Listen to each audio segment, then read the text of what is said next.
Now that you know Dunkleosteus had an insanely powerful bite, capable of slicing prey in half in a fraction of a second, an intriguing question arises. How exactly did it hunt?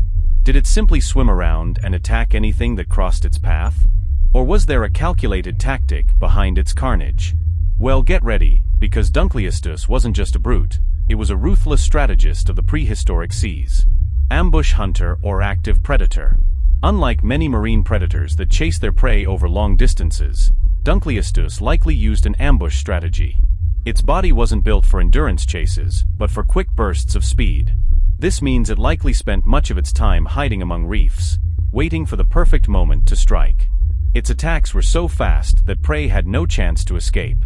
Remember, it could open its mouth in just 1/50th of a second, creating a powerful vacuum that sucked its victims straight into its deadly trap of bony blades. Who were its favorite victims? Dunkleosteus hat a voracios appetite and almost no competition. It fed on white heavy checkmark armored fish, such as Bothriollepis, which had protective plating but was no match for Dunkleosteus' crushing bite. White heavy checkmark giant arthropods, like sea scorpions, which were common in Devonian oceans. White heavy checkmark other Dunkleosteus. Yes, it was cannibalistic, attacking members of its own species when food was scarce. A predator vitut rivals? Not quite. What's fascinating is that, despite being the supreme predator of the Devonian, it had a weakness. Its body wasn't fully armored, its rear section was more flexible and unprotected. This meant that if it were attacked from behind, it could be vulnerable. But if it ruled the seas, what happened to it? Why did such a powerful predator suddenly disappear? This is one of the greatest mysteries in paleontology. Keep watching, because now we're going to unravel the mystery of Dunkleosteus' extinction and understand how this monster vanished from the oceans. Dunkleosteus was a supreme monster of the oceans, an almost perfect killing machine. With its armored plating, destructive bite, and flawless hunting strategy, it ruled the Devonian seas. So why did it disappear? This is one of the greatest mysteries in paleontology. How could such an efficient predator simply vanish, leaving room for other creatures to dominate the oceans? Well, get ready, because the answer involves global catastrophes, climate changes, and the rise of a new kind of sea monster, the Devonian crisis, when Earth became a nightmare. The Devonian period, the era of Dunkleosteus, was marked by one of the largest mass extinctions in Earth's history. Something went terribly wrong on the planet, and the oceans suffered the most.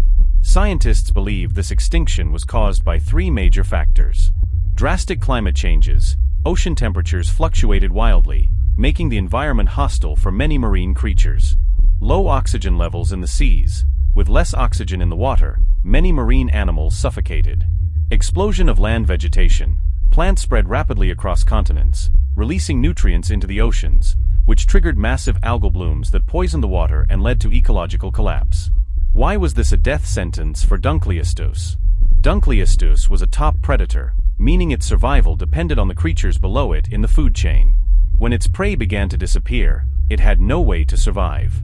The new kings of the ocean.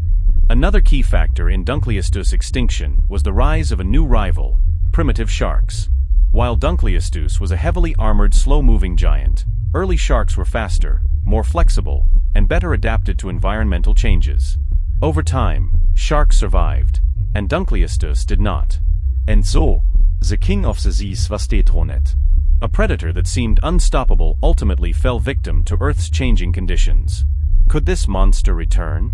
With today's technology, many scientists are already working to revive extinct species, and some theorists suggest that bringing Dunkleosteus back might be possible in the future.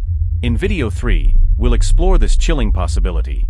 Could science actually recreate Dunkleosteus? And if so, would that be a good idea? Let us know your thoughts in the comments.